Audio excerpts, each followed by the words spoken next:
Okay viewers, last ভিডিওতে আমরা Symphony structure সম্বন্ধে ধারণা পেয়েছি। আজকে আমরা দেখব সিম্ফনির সবচেয়ে ইম্পর্টেন্ট কনসেপ্ট রাউটিং কীভাবে কাজ করে।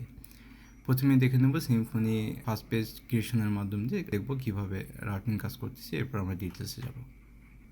ফার্স্ট পেজ ক্রিয়েট করার সময় আমাদের প্রথমে যেটা করতে হবে যে আমরা যেটা বললাম যে সোর্স ফাইলের মধ্যে আমরা সমস্ত পিএইচপি কোডগুলো রাখি।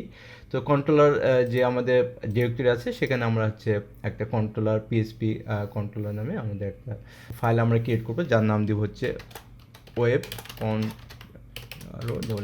Web controller. তো এখানে আমরা একটা রুট, এই কন্ট্রোলার আন্ডারে আমরা একটা রুট লিখব, পাবলিক ফাংশন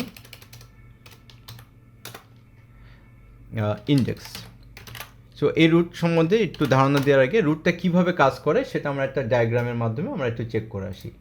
সাপোজ বেসিক্যালি যে কাজটা হয়, আমাদের একটা ব্রাউজার থেকে যখন আমরা একটা রুট রিকোয়েস্ট করি তখন সার্ভারে গিয়ে সেটা আমাদের রেসপন্স করে কীভাবে। বেসিক্যালি প্রথম যে অংশটুকু থাকে সেটা হচ্ছে আমাদের domain.com। তো domain.com-এ যে আমাদের ওয়ার্ল্ডের সমস্ত ডোমেইনগুলো যেখানে লিস্টেড, সেখানে একটা লিস্ট থাকে, ডিএনএস নামে আমাদের একটা কনফিগার করা থাকে। তো আমরা যদি এই domain.com যখন সার্চ করে সেখানে দেখে যে এটা ডিএনএস বা আমাদের সার্ভারটা কোথায় এই নামে, সেই সার্ভারে সেটা পাঠিয়ে দেয়। সেখানে পরবর্তীতে যে পার্টটুকু থাকে সেটা হচ্ছে রুট প্যাটার্ন নেম। সো আমাদের এখানে সাপোজ রুট প্যাটার্ন নেম হচ্ছে profile.edit।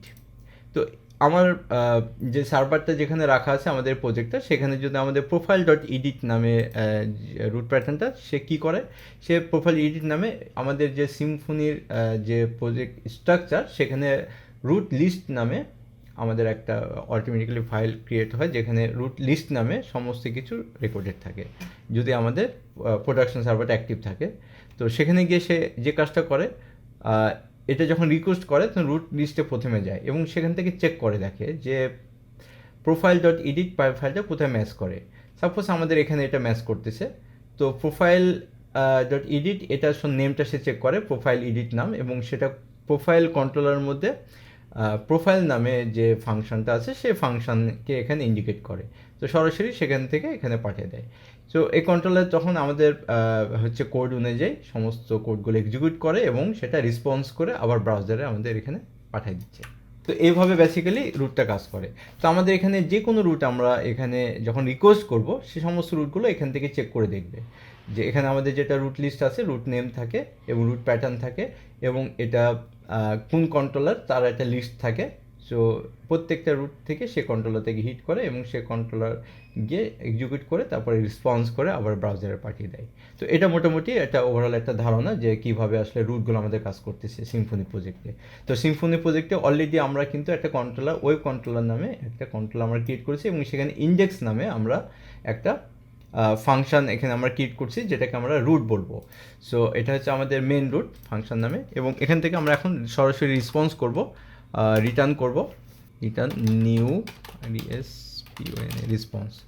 সো আমরা সরাসরি থেকে রেসপন্স করব মাই ফার্স্ট পেজ ইন্ডেক্স।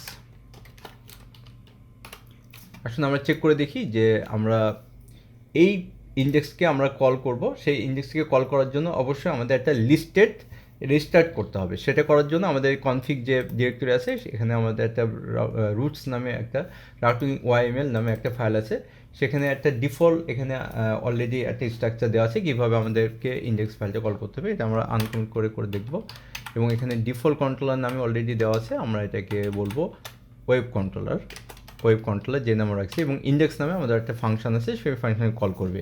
এবং এটা রুট প্যাটার্নটা কী হবে, এটার পাথটা হবে জাস্ট সিম্পলি একটা রুট, যেটা হচ্ছে ব্ল্যাঙ্ক রুট, এরপরে কোনো কিছু ম্যাচ করবে না। আর এটা হচ্ছে আমাদের নেম রুট, এই কনফিগারেশনের নেমটা হচ্ছে ইন্ডেক্স, এটা আমরা যে কোনো নাম দিতে পারি। তো আমরা দেখি যে ইন্ডেক্স নামে ওয়েব কন্ট্রোলার মধ্যে ইন্ডেক্স ফাইলকে কল করে কিনা। ওকে, যেহেতু আমরা এখানে রুট নামে সরাসরি, এটা আমাদের ডোমেন, আমরা এর আগেও দেখছি যে ডোমেন নামটা কীভাবে আমাদের সার্ভার ক্রিয়েট করতে হয়। আমরা চাইলে এখানে অন করে দেখতে পারি socialmgt.test ক্রিয়েট করতে চাই। ঠিক একইভাবে আমাদের সাপোজ অ্যাবাউট নামে আরেকটা রুট আমরা ক্রিয়েট করব, জাস্ট এটা কপি পেস্ট করে নিলাম আমরা, অ্যাবাউট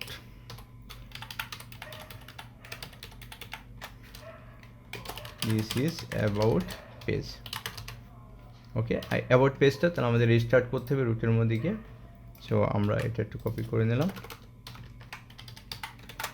এটা আমরা দিলাম ওয়েব অ্যাবাউট নামে রুট, এবং এটা হচ্ছে রুটের পরে অ্যাবাউট নামে থাকবে। সো আমাদের অ্যাবাউট ফাংশনটাকে আমরা কল করব। সো আমরা দেখি যে অ্যাবাউট ফাংশনটা কল হচ্ছে কিনা এখানে।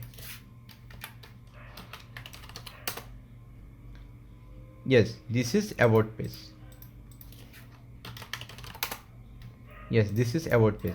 সো আমাদের অ্যাবাউট পেজটাকে কল করছে যখন আমরা এই অ্যাবাউট প্যাটার্নটা ম্যাচ করতেছি আমাদের হচ্ছে রুট লিস্টে। তো এভাবে আমরা পেজ ক্রিয়েট করতে পারি। সো আমরা মাল্টিপল পেজ এভাবে ক্রিয়েট করে আমরা আজকে দেখলাম। সো নেক্সট ভিডিওতে আমরা দেখাবো আমাদের পুরো রাউটিং কনফিগারেশনটা কীভাবে করতে হয় আরও ইজিলিভাবে, এবং হচ্ছে আমাদের কীভাবে গেট মেথড, পোস্ট মেথড, এবং হচ্ছে আরও সফিস্টিকেটেডভাবে কীভাবে আমরা হ্যান্ডেল করতে পারি, সেটা আমরা নেক্সট ভিডিওতে পুরো ডিটেলসটা আমরা দেখাবো। তো আজকে এই পর্যন্ত, থ্যাংকস।